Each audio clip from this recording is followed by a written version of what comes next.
हे what's up guys, welcome back once again. दोस्तों, आज की कहानी की शुरुआत होती है मैक्सिको के कुछ जवानों को दिखाते हुए जो अपने मिशन खत्म करने के बाद वेकेशन के लिए जा रहे हैं। इसमें सबसे हायर पोस्ट पर था कैप्टन मैक्स, जिसकी जांबाजी के किस्से हर जगह मशहूर हैं। लेकिन इन्हें ये नहीं पता है कि आगे घात लगाए कुछ लोग बैठे हैं जो इनकी कार को एक मोड़ पर आते ही टक्कर मार देते हैं और फिर इन पर अंधाधुंध फायरिंग करना शुरू करते हैं। लेकिन ये सभी एक ट्रेन जवान थे और ऐसी सिचुएशन में क्या करना इन्हें अच्छे से पता है। उसी का फायदा उठाकर इन्होंने उन सभी को ढेर कर दिया और फिर उन्हीं के हथियारों से सभी को मारकर खत्म कर दिया। लेकिन ये सब आखिर हो क्यों रहा है? इन सब के पीछे की वजह क्या है? और ये लोग कौन थे जो अपने देश के जवानों पर हमला क्यों कर रहे हैं? इन सारे सवालों को जवाब को ढूंढने के लिए चलते हैं कहानी के पिछले हिस्से में, जहां हम एक परिवार को देखते हैं जिसमें बेटी का नाम है कार्ला और माँ का नाम है लूसिया। ये लोग सुबह सुबह शहर की ओर जा रहे हैं क्योंकि कार्ला का अबॉर्शन करवाना है। इस चीज के लिए वो बहुत डर रही है, लेकिन लूसिया उसे ऐसे समय में अकेला नहीं छोड़ना चाहती बल्कि उसका साथ देती है। दोनों ही बाइक से निकल जाते हैं, पर बीच में कार्ला को वोमिटिंग जैसा फील होता है।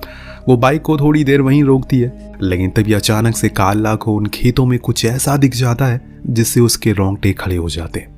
दोनों फौरन लोकल अथॉरिटीज के पास पहुंचते हैं ताकि इस बारे में उन्हें खबर दे सके। जैसे ही वो बाहर खड़े कुछ ऑफिसर को चीजों के बारे में बताना शुरू करती हैं, कुछ गुंडे आकर उन्हें जबरदस्ती पकड़ लेते हैं। इससे वहां पर काफी चिल्लम चाली हो जाती है, लेकिन किसी की भी हिम्मत नहीं हो रही थी कि उन्हें छुड़ा सके, यहाँ तक कि पुलिस ऑफिसर की भी नहीं।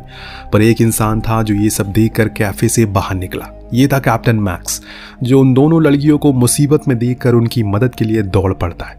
उसके साथ ही उसे ये कहकर रुकने को कहते हैं कि वो जोसेफो के गैंग के आदमी है जिसका यहाँ पर सिक्का चलता है। पर मैक्स को इन सब चीजों से घंटा फर्क पड़ता है। वो जाकर सीधा उनसे भिड़ गया और पलक झपकते ही सभी को ढेर करके जोसेफो के भाई रोमन को अपनी बंदूक की नोक पर ले लेता है। हालांकि इतने में वहां पर पुलिस आ गई, जिसने मैक्स को कहा कि बंदूक को नीचे करे, वो ऐसे किसी को मार नहीं सकता।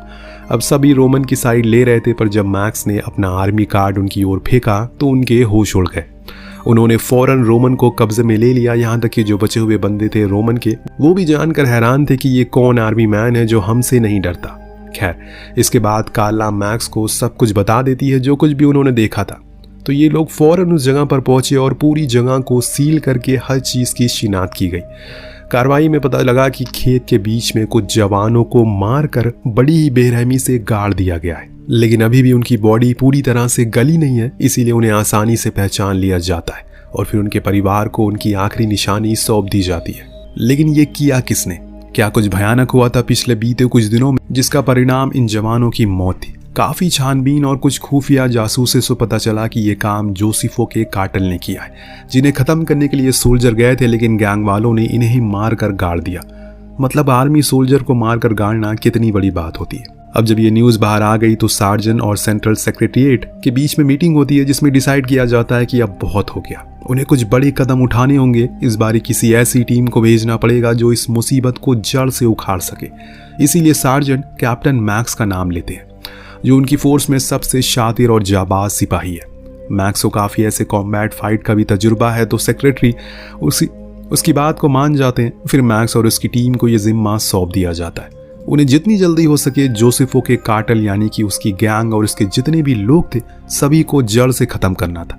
अब वो राजी तो हो जाता है। इधर हम जोसेफो को देखते हैं जो अपने परिवार के साथ कि तभी उसके पास भाई रोमन आकर पीछे से हो रही सारी गतिविधियों के बारे में बताता है, कैसे उनके करे गए कुछ कांडों के बारे में आर्मी को पता लग गया और ये सब सिर्फ एक कैप्टन मैक्स नाम के सोल्जर की वजह से हुआ है। उसने कहा कि पहले तुम उस परिवार को उठा लो जिसने उन्हें सब कुछ बताया है। इधर हम सोल्जर को देखते हैं जो अपने मिशन की पहले से तैयारी कर रहे थे। दरअसल उन्हें मारानो नाम के बंदे को पकड़ना है जो कि सभी रैकेट को बड़े ही फ्रीली तरीके से चलाता है, जिसने मैक्स अपनी टीम को सारी जानकारी देता है कि हमें कल ही उसे पकड़ना होगा क्योंकि हमारे पास एक लीड है और वो लीड ये है कि वो बीच साइड एक कैफे में मिल सकता है। इसके लिए सभी तैयार हो जाते हैं। अगले दिन आने पर सभी उस जगह के लिए निकलते हैं जहां खबर के मुताबिक मारानो एक डील कर रहा था कि तभी मैक्स की टीम वहां पहुंच गई और बड़ी ही आसानी से उसे पकड़ लिया गया बिना किसी खून खराबे के। और इस चीज की खुशी सबसे ज्यादा तो मैक्स को होती है, पर उसके टीम मेंबर चाहते हैं कि उन्हें अब कुछ दिन के लिए ऑफ ड्यूटी कर दिया जाए। वो बड़े टाइम से ऑन ड्यूटी है, अब तो मिशन भी उन्होंने पूरा कर लिया है। इसकी दरख्वास्त को लेकर वो मैक्स सार्जन के पास जाता है। तो पहले तो बहुत खुश था कि उन्होंने बिना किसी पैनिक सिचुएशन के मारानो को पकड़ लिया, जो कि एक बहुत बड़ा लीडर था। इसके लिए बदले में वो उसकी टीम को 3 दिन का ऑफ देते हैं। लेकिन इसकी कुछ शर्तें हैं, जैसे कि उन्हें इसी शहर में रहना होगा, बॉर्डर क्रॉस नहीं करना है। अब मैक्स जब इस चीज़ को अपने साथियों को बताता है तो वो बहुत ज़्यादा खुश होते हैं और फौरन तैयार होकर मस्ती के लिए रेडी हो जाते हैं। लेकिन इन लोगों को ये नहीं पता कि यही तो अब असली मिशन शुरू होने वाला है, जिसमें अगर हल्की सी भी चूक हुई तो इन सब का खेल खत्म। लूसिया और कार्लो दोनों ही बहुत घबराए हुए होते, क्योंकि एक तो कार्ला का ऑपरेशन नहीं हुआ, दूसरी चीज़ अब उन्हें जान का भी खतरा है। वो अभी थोड़े टाइम तो घर में ही रहेंगे, लेकिन इतने में उनके गेट पर नॉक होता है। जैसे ही कार्ला गेट खोलती है, कुछ लोग आकर उसकी और उसकी माँ को पकड़ लेते हैं। ये लोग कौन है ये आपको पहले से पता होगा। इस बीच एक और खतरनाक ट्विस्ट आता है इस स्टोरी में।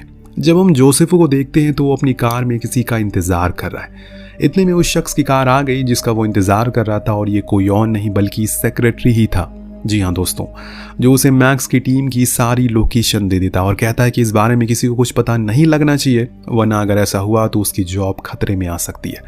इसीलिए जोसेफो उसे पैसे भी देता है, लेकिन वो लेने से इनकार कर देता है। लेकिन आखिर सेक्रेटरी इतना घिनौना काम क्यों कर रहा है? इस बीच हम दूर रोमन को खड़ा पाते हैं, जो इन सारी चीजों को कैमरा में रिकॉर्ड कर रहा था। अब जब सेक्रेटरी वहां से चला जाता है तो रोमन उसके पास आता और जोसेफो पूछता है क्या सब कुछ रिकॉर्ड हो गया, तो वो अपना सर हिलाते हुए कहता है कि हाँ, सब हो गया। दरअसल ये जोसेफो की एक चाल थी, जिसका रिजल्ट क्या निकलेगा आपको कुछ देर में पता लगेगा। फिलहाल अब हम आ जाते हैं कैप्टन मैक्स पर, जो एकदम चिल होकर अपनी टीम के साथ वेकेशन मनाने के लिए जा रहा है। तभी उनकी कार एक और कार से टकरा जाती है, और ये वही दृश्य होता है जो हमने कहानी की शुरुआत में देखा था। जैसे कि आपको पता है कि इन लोगों ने उनके हथियारों से उन्हें खत्म कर दिया, ये तो बस एक ट्रेलर था, क्योंकि उसी दौरान मैक्स को उन दुश्मनों के रेडियो से जानकारी मिलती है कि वो बस आ रहे, और तब तक उन्हें कंट्रोल में रखे। इतना सुनते ही मैक्स को सभी को छुपने को कहता है। लेकिन दोस्तों अब देर हो चुकी है, क्योंकि रोमन अपने लोगों को लेकर पहुंच गया और जो इन पर अंधाधुंध गोलियां बरसा रहे। दरअसल ये एक सुनसान जंगल है जहां पर बहुत ही कम कार आती जाती है, तो ऐसे में इनके बचने के चांसेस बहुत ही कम है। इन्हें जो कुछ भी करना होगा खुद के सर्वाइवल के लिए वो खुद ही करना होगा, और ये ध्यान में रखना होगा कि बंदूक में गोलियां सिर्फ लिमिटेड है, लेकिन सामने वालों के पास अनलिमिटेड गोलियां हैं, तो उसका ध्यान रखना। लेकिन ये सभी ठहरे ट्रेन सोल्जर, जो ये सभी अपने अपने समय का इंतजार करते हैं, और जैसे ही वो सभी दूसरी बार रिलोड करने के लिए रुकते हैं, ये सभी खड़े हो गए और एक एक करके जितनी भी लोग थे उन्हें मौत के घाट उतार दिया। पर रोमन था, उसके अंदर अभी भी जान बची थी, तो वो अपनी आखिरी सांसें गिनने से पहले उसे अपने बड़े भाई को एक वॉइस नोट भेज दिया। उसने कहा कि उसने सभी को मार दिया, भाई आप उसे मत छोड़ना। इतना कहते ही वो मारा गया, और जब इन लोगों को पता लगा कि खतरा टल चुका है, टीम बाहर आती है। लेकिन जब इन्हें ये पता लगता है कि रोमन ने अपने भाई को वॉइस नोट भेज दिया है, तो इनकी हालत और टाइट हो जाती है, क्योंकि वो अपने भाई का बदला लेने के लिए अपनी पूरी फौज लेकर यहीं आ रहा होगा। इनके पास तो प्रोटेक्शन के लिए कोई भी गियर्स वगैरह भी नहीं है, ना ही कोई ढंग के हथियार है जिससे ये उनसे लड़ सके। अब इनके पास दो ऑप्शन बचे हैं, या तो पीछे अपने बेस पर लौट जाए, वहां से 23 किलोमीटर दूर है, या फिर बॉर्डर क्रॉस करके दूसरे सिटी चले जाए जो यहाँ से 13 किलोमीटर दूर है। बड़े ही सोच विचार करने के बाद मैक्स अपने बेस पर कॉल करके उन्हें सब कुछ बताता है, कैसे वो लोग वेकेशन के लिए आए थे, कैसे उन पर हमला हुआ, सब कुछ। और वो उनसे कहता है कि अब हम बॉर्डर क्रॉस करने जा रहे हैं, जहां तक पहुंचने में हमें कम से कम 4 से 5 घंटे लगेंगे। तब तक तुम लोग हमारे लिए जल्दी से कोई मदद भेज दो। उसके साथ ही उसकी सारी बातों को गौर से सुनते हैं और फिर उसे आश्वासन देते हैं कि वो जल्दी ही उन तक पहुंच जाएंगे। इतना कहने के बाद वो अपनी टीम को लेकर जंगल के अंदर चला गया और सबसे आसान तरीका यानी कि नदी के सहारे से आगे बढ़ना शुरू करता है। इधर जोसेफ को जब वो वॉइस नोट पहुंचा तो वो तुरंत ही अपने भाई की लोकेशन पर गया, लेकिन जब उसे अपना मरा हुआ भाई दिखा तो उसके अंदर बदले की आग जाग उठती है। जोसेफो को पता था कि ये काम किसका है। उसने अपने कुछ सबसे खास आदमियों को मैक्स के पीछे लगा दिया ताकि उसे जल्दी से पकड़कर उसके पास लाए और वो उसे वो सज़ा दे सके जो उसने कभी सपने में भी नहीं सोची। पर वहाँ मैक्स तो तेज़ी से आगे बढ़ रहा है, पर अब नहीं, क्योंकि उसने अपने सामने आते हुए जोसेफो की टोली को देख लिया है, जिस पर उन्होंने 2-3 शॉट तो मारे, पर उनके पास एमो बेहद ही कम है। ऐसे में वो वेस्ट नहीं कर सकते। वो उसी नदी के सहारे से छुप छुप कर आगे बढ़ते हैं। पर जब मैक्स को लगा कि अब चीज़ें खराब होने लगी है तो उसने अपनी टीम मेंबर से कहा कि हमें अलग हो जाना चाहिए ताकि हम दोनों तरफ से उन्हें घेर सकें।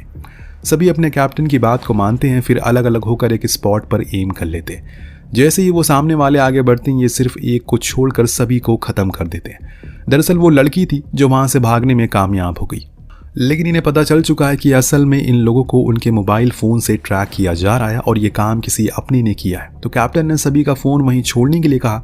फिलहाल इनके 2 साथी घायल हो चुके हैं, पर जवानों के लिए ये आम बात होती है, इसीलिए उन्होंने अपने घरेलू तरीके से उसके खून को रोक लिया और फिर खड़े हो गए। लड़ने के लिए यही उनका जज्बा है।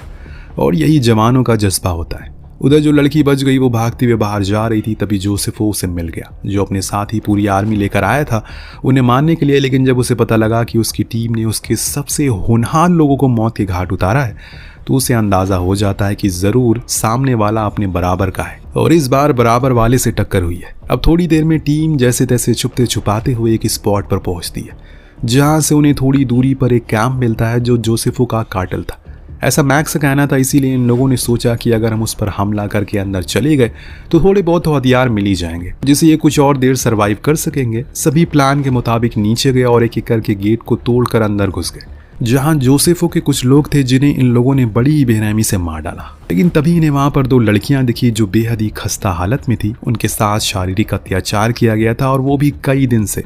दरअसल ये दोनों लूका और काला थी, जिन्होंने मैक्स को पहचान लिया, और इसीलिए उसने उनके सामने हाथ जोड़कर शुक्रिया किया कि उन्होंने उसकी जान बचाई। पर इन्हें कहाँ पता था कि उनकी जान खुद खतरे में है अभी तो। अब इनके लिए एक चीज़ बेहतर थी कि इन्हें वहाँ पर कुछ तो हथियार मिल जाते हैं, जिसे अपनी थोड़ी देर के लिए हिफाजत कर सकते हैं, क्योंकि अब जोसेफो के बंदे वहाँ तक पहुँच गए। भले ही रात होने को आ गई है, लेकिन जोसेफो के अंदर वो बदले की आग अभी भी चल रही है, बल्कि समय के साथ वो और बढ़ गई है। इधर ये लोग अब रात के अंधेरे में बाहर निकलने का सोचते हैं, लेकिन तभी जोसेफो के लोग इन पर धावा बोलते हैं, जिसमें इनका एक साथी के पैर में गोली लगती है, लेकिन जैसे तैसे करके ये उसे अंदर खींच लेते हैं। अब जोसेफो नहीं रुकने वाला, वो अपने साथ एक मशीन गन लेकर आया था, जिसे पूरी तरह से उस काटल पर वो एम करके गोलियां चलाता है। पर जब उसकी आमो खत्म हुई और रिलोड की बारी आई, तो इन्होंने फिर से वही प्लान बनाया। इसी का फायदा उठाकर उन पर उसी समय शूट करना शुरू कर दिया। तब जेम्स ने सोचा कि वो किसी भी तरह करके उस मशीन गन को उड़ा दे, जिसके लिए उसने उस पर बम फेंका, और वापस आते टाइम जोसेफो की नज़र उस पर पड़ जाती है, जिसने उसके पैर पर शूट करके उसे घायल कर दिया। लेकिन सही समय पर जेम्स भागकर एक साइड आ गया, जहां काला भी थी, जो उसे कहती है कि चलो हमें दूसरी साइड पर चलना चाहिए। पर इतने में एक खुफिया रास्ते से जोसेफ के कुछ लोग काटल के अंदर घुसने की कोशिश करते हैं, पर जेम्स को अब पता था कि उसके दोस्त उसे बचा नहीं सकते। उसने अपनी जान की कुर्बानी दी और काला से कहा कि उनके पास चली जाए। इतना कहती उसने उस खुफिया रास्ते को ग्रेनेड से उड़ा दिया, जिसमें उसकी जान भी चली गई। जब इस धमाके की आवाज़ को उसकी टीम मेंबर ने सुना तो फौरन उसके पास भागते हुए, लेकिन वहां जेम्स का कोई नामो निशान नहीं था। ये देख मैक्स तो गुस्से में आग बबूला हो गया और फौरन जोसेफो की ओर भागने लगा। उसकी टीम उसे कवर दे रही थी, और इसमें पोलो मारा भी जाता है, लेकिन अंत में इन्होंने सभी को खत्म कर दिया। बस बचा तो अकेला जोसेफो, जो खुद को सरेंडर करने की बात करने लगा। जो आर्मी ले गया था आज वो सरेंडर करने की बात कर रहा है। अब सभी की उंगलियां ट्रिगर पर थी, लेकिन मैक्स उन्हें रोकता है और फैसला करता है कि यह लड़ाई सिर्फ हाथों से होगी। काफी देर की हाथापाई के बाद जोसेफ अपना रंग दिखा देता है। उसने चाकू से हमला कर दिया, लेकिन मैक्स इन सब से डरने वाला नहीं है। उसने तो उसी चाकू को उसके पैर में घुसा दिया। इतनी आसानी से वो उसे मारने वाला नहीं है, क्योंकि सजा तो उसे कानून ही देगा। सभी अपने दोस्त पोलो के पास गए, इसने दम तोड़ दिया था। सुबह होने पर वहां पर हेलीकॉप्टर आता है जो सभी को रेस्क्यू कर लेता है। फिर आखिर में हमें वो फोटो दिखाई जाती है जो वेकेशन पर जाने से पहले की थी, जिसमें 5 टीम मेंबर थे, लेकिन अब सिर्फ 3 ही बचे हैं। और ये बात हमेशा मैक्स को अंदर से खाती रहेगी कि वो कैप्टन होकर भी खुद की टीम को बचा नहीं पाया। वेल, आपको कहानी कैसी लगी हमें कमेंट करके जरूर बताएगा। मिलते हैं अगले वीडियो में। Thank you so much watching. Peace out.